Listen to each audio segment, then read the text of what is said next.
America ने Venezuela के सदर और उनकी बेगम को गिरफ्तार या अगवा कर लिया है और उनके मुल्क से उठाकर किसी तीसरी तरफ चलते बने। है ना हैरानकुन खबर। इस वक्त पाकिस्तान में शाम के 4:30 बज रहे हैं। अब से 2 घंटे पहले ये पूरी दुनिया को हैरानकुन खबर मिली कि अमेरिका ने एक ऑपरेशन किया है या हमला किया है और वेनेजुएला के सदर को उनके दारुल हुकूमत उनके अपने घर से उठाकर ले गए। हुआ कुछ यूं कि वेनेजुएला का जो दारुल हुकूमत है कराकस, वहां की आवाम ने कुछ वीडियोस लगाना शुरू की और ये दिखाया कि वहां मिसाइल हिट कर रहे हैं और कई जगहों के ऊपर धमाके हुए और आग लगी, लेकिन सब कुछ वन साइडेड था। वेनेजुएला की तरफ से कोई किसी किस्म का वापस जवाब नहीं आया। एक ही तरफ से जाकर मिसाइल हिट कर रहे थे और ये भी कुछ लंबा चौड़ा नहीं हुआ, थोड़ी ही देर हुआ और उसके फौरन बाद अमेरिकी हेलीकॉप्टर्स जो हैं वो कराकस की फजाओं में उड़ते हुए नजर आए। वो भी वीडियोस सामने आई। उसके बाद वो हेलीकॉप्टर्स जो थे वो सदारती जो रहायशगाह है वहां पहुंचे। उसके बाद वो वहां से रवाना हो गए और उसकी थोड़ी देर के बाद सदर ट्रंप ने सोशल मीडिया पर यह ऐलान कर दिया कि हमने वेनेजुएला के सदर निकोलस मादुरो और उनकी बेगम को अरेस्ट कर लिया है। जाहिर है सदर ट्रंप ने तो यही कहा कि हमने उन्हें गिरफ्तार किया है। वेनेजुएला कह रहा है कि उन्होंने अगवा किया है। तो बहरहाल सदर ट्रंप ने कहा कि हमने उन्हें गिरफ्तार कर लिया और उन्हें वहां से उठा के हम किसी और जगह पर ले गए। सबको इस खबर के ऊपर ना सिर्फ हैरानी हुई, क्योंकि दिस इज शॉकिंग। मुल्क एक दूसरे के ऊपर हमले तो करते हैं, लेकिन ऐसे कम ही देखा है कि एक मुल्क जाए और दूसरे मुल्क के सदर को ही उठा के ले जाए, उसकी अहलिया को ही उठा के ले जाए। ये बहुत ही हैरानकुन और दिलचस्प सूरत हाल है। अब क्या ये मामला सिर्फ अमेरिका और वेनेजुएला के दरमियान रहेगा, ये फैलेगा भी? मुझे तो लग रहा है कि इसके जो असरात हैं वो मशरिक़ वुस्ता में भी जाएंगे, स्पेशली ईरान पर, और ईरान के बाद जाहिर है ईरान हमारा हमसाया मुल्क है, इस वजह से पाकिस्तान पर भी इसके असरात होंगे। सबसे पहले तो नक्शे पर देखिए कि वेनेजुएला है कहाँ। ये मियामी आपको नज़र आ रहा होगा ऊपर नुक्कर में, जो फ्लोरिडा रियासत है अमेरिका की। उसके सामने अगर आप देखें तो इसमें भी बहुत सारी टेरिटरीज जो हैं वो अमेरिकी हैं, जैसे पोर्टो रिको जो है उसके बिल्कुल सामने है वेनेजुएला। ये पोर्टो रिको भी आप इसे एक अमेरिकी रियासत ही समझें, अमेरिकी टेरिटरी ही समझें। तो पोर्टो रिको भी और इसके अलावा भी यहाँ पर बहुत सारे ऐसे इलाके हैं जो अमेरिका के ज़ेर असर हैं। अब वेनेजुएला जो है उसकी अहमियत बहुत है। अहमियत उसकी सबसे बड़ी तो ये है कि वहाँ पर पूरी दुनिया में सबसे बड़े ऑयल के रिजर्व्स हैं। पूरी दुनिया के अंदर सबसे बड़े, सऊदी अरब से भी ज़्यादा बड़े जो ऑयल रिजर्व्स हैं वो वेनेजुएला के अंदर है।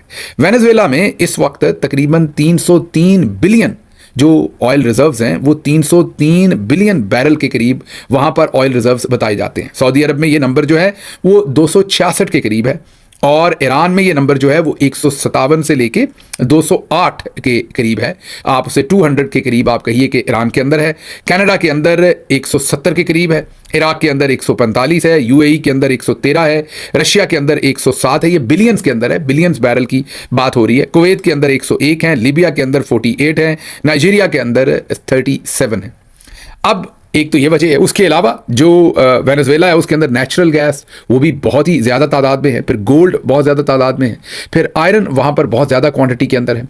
तो इस वजह से वेनेजुएला जो है वो बहुत ही इंपॉर्टेंट कंट्री है पूरी दुनिया के अंदर इन टर्म्स ऑफ उसके जो मिनरल्स हैं, जो उसके रिसोर्सेज हैं, और अमेरिका के लिए वो जोग्राफिकली भी इतना करीब है कि वो मियामी से, फ्लोरिडा से तकरीबन 1000 किलोमीटर से भी या 1000 माइल से भी ज़्यादा दूर नहीं है। मतलब तकरीबन इतना फासला वहाँ से बनता है। उसके अलावा मैंने आपको बताया कि वेनेजुएला के बिल्कुल सामने बहुत सारी जो वेस्ट इंडीज़ का इलाका जिसे कहते हैं, वो बहुत सारी टेरिटरीज़ वेनेजुएला के बिल्कुल सामने, जो समंदर है उसके सामने, उसी में वो बहुत सारे जजीरे हैं जो अमेरिका के ज़ेर असर है। अब ये वेनेजुएला में आज जो कुछ हुआ वो तो आपको बता ही दिया कि अचानक अमेरिकी वहां पर फोर्सेस गई। पहले कुछ मिसाइल दागे गए काराकस के ऊपर। अच्छा, ये भी ध्यान में रखिए कि तकरीबन 3 करोड़ के करीब वेनेजुएला की आबादी है। अब आप सोचिए कि 3 करोड़ की आबादी, पाकिस्तान की आबादी जो है 25 से 30 करोड़ है। अब वेनेजुएला जैसा मुल्क जिसमें दुनिया के सबसे बड़े ऑयल रिजर्व्स हैं, तकरीबन इतनी की ही आबादी, मीन इससे थोड़ी कम ज़्यादा सऊदी अरब की भी है।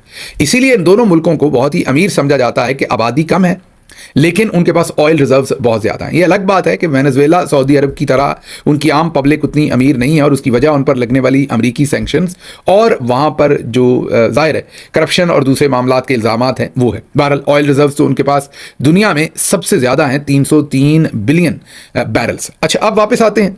ये तो आपको कहानी इनकी सुना दी कि इनके पास तकरीबन, जैसे मैंने कहा कि कोई तकरीबन 3 करोड़ के करीब इनकी आबादी है। अब अचानक वहाँ पर कराकस के अंदर ये मिसाइल दागे गए। थोड़ी बहुत को आग लगती हुई नजर आई, जैसे हम आपको स्क्रीन पर दिखा रहे हैं। फिर हेलीकॉप्टर्स आए और वो आए, उठाया उन्होंने और उठाकर वो चल दिए। अब अमेरिकी फोर्सेस तो उनको उठाकर वहां से रवाना हो गई। अगवा कहना है आपने, गिरफ्तारी कहना है, जो भी कहना है, वो वहां से उन्हें लेकर रवाना हो गई। पीछे से जो वेनेजुएलन वहां पर डिफेंस मिनिस्टर व्लादिमीर, उन्होंने ऐलान किया कि हम जंग डिक्लेयर करते हैं, हम सरेंडर नहीं करेंगे, हमारी कौम फाइट करेगी, ये हमारी सॉवरेनिटी के ऊपर हमला है, ये हमारे सदर को उठाया गया है। फिर उनकी जो डिप्टी प्रेसिडेंट हैं, जो वाइस प्रेसिडेंट हैं वेनेजुएला की, उन्होंने अमेरिका को कहा है कि हमें नहीं पता कि आप हमारे सदर को कहां ले गए हैं, हमें प्रूफ ऑफ लाइफ दें कि आपने उन्हें जान से नहीं मार दिया, वो जिंदा है, ये हमें प्रूफ करें।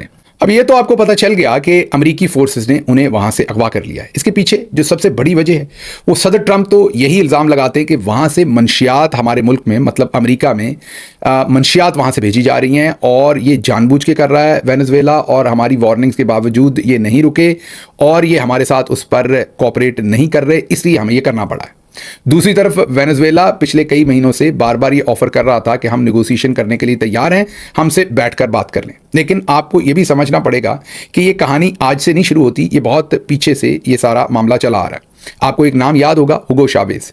हुगो चावेज वो शख्सियत थे जो निकोलस मादुरो से पहले वेनेजुएला के सदर थे।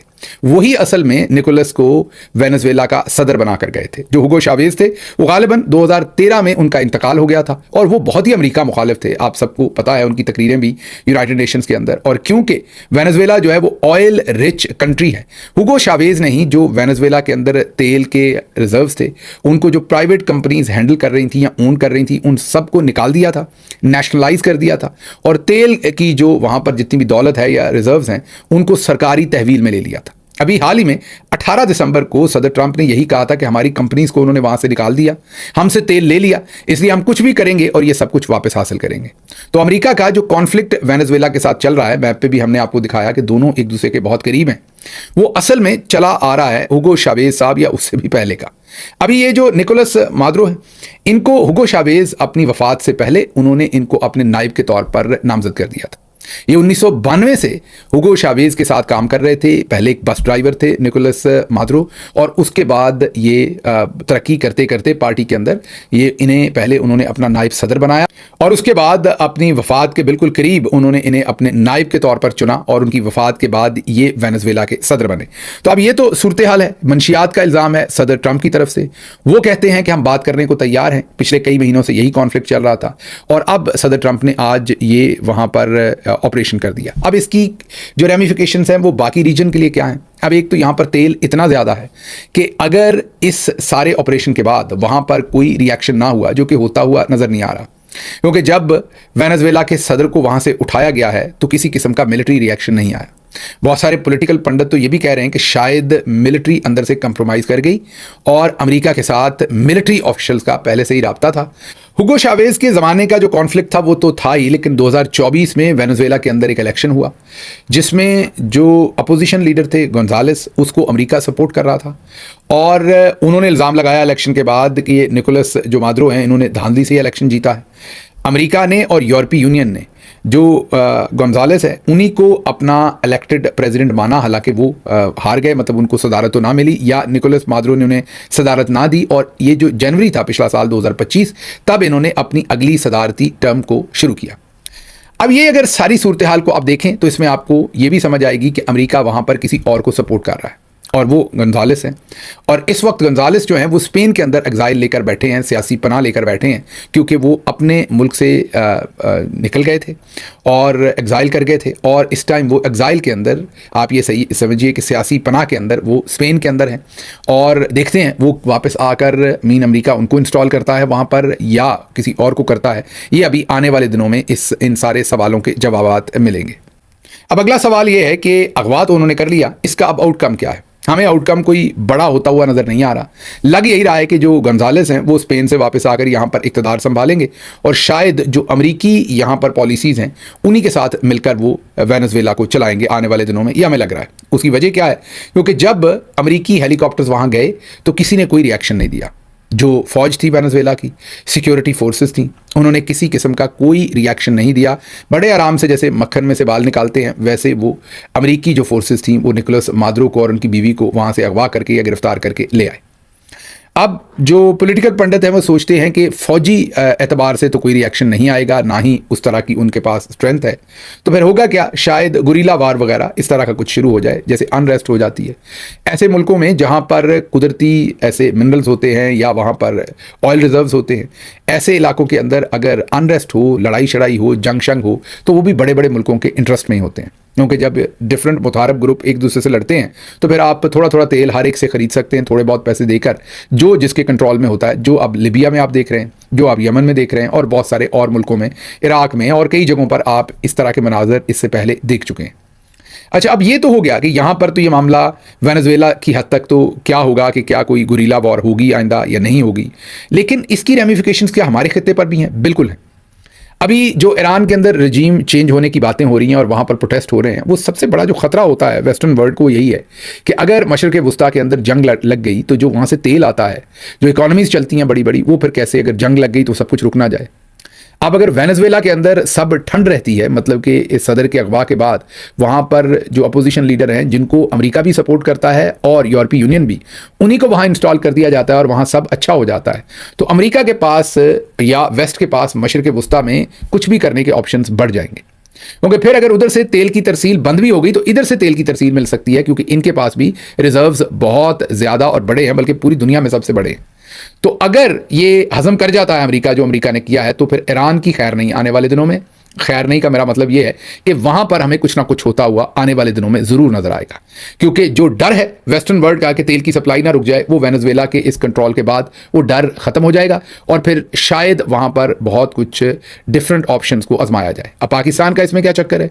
अगर ईरान के अंदर इस तरीके की रेस्टलेसनेस, कोई रजीम चेंज या वहाँ पर उसके हिस्से बकरे खुदा न खास्ता किए जाते हैं या करने की कोशिश की जाती है, तो जाहिर है पाकिस्तान नेबरिंग कंट्री है, पाकिस्तान के ऊपर भी उसके दूररस नताइज होंगे। इसलिए ये बहुत ही खतरनाक सूरत हाल डेवलप हुई है। आने वाले दिनों में देखना पड़ेगा कि यहाँ होता क्या है। क्विकली ये भी बता दूं कि क्या ये पहला मौका है कि किसी मुल्क के अंदर जाकर अमेरिका ने ऐसा किया है? नहीं, पहला मौका नहीं है, लेकिन अनोखा मौका है या अनोखा वाकया है। मौका कह दिया मैंने। वाकया ये कि सदर और उसकी बेगम को महल से उठाकर, उनकी राइशगाह से उठाकर अमरीकी जो फोर्सेस थी वो चलती बनी और वहाँ की, मतलब किसी ने पटाखा तक नहीं चलाया। हाँ, बाद में उनके डिफेंस मिनिस्टर ने स्टेटमेंट दी, लेकिन लग ये रहा है कि पहले से सब कुछ तय था। तजिया हमारा जाहिर है।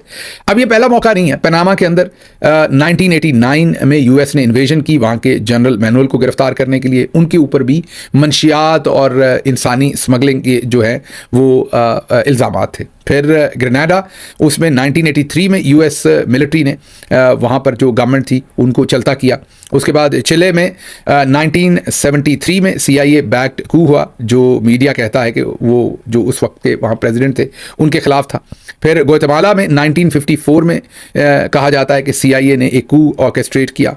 फिर इसी तरीके से हेटी और बहुत सारे जो दूसरे ममालिक हैं उनके अंदर भी इल्ज़ामात हैं कि अमेरिका ने ऐसे ही इन्वॉल्वमेंट करके या वहाँ की हुकूमतों को गिराया या वहाँ पर कू करवाए या और सेवरल तरीक़ों से वहाँ पर इंटरफेयर किया। अब ये सब कुछ जो है ये नया है बिल्कुल ही कि सदर और उसकी बीवी को उठा लिया। आने वाले दिनों में देखते हैं कि यहाँ पर क्या बनता है। अब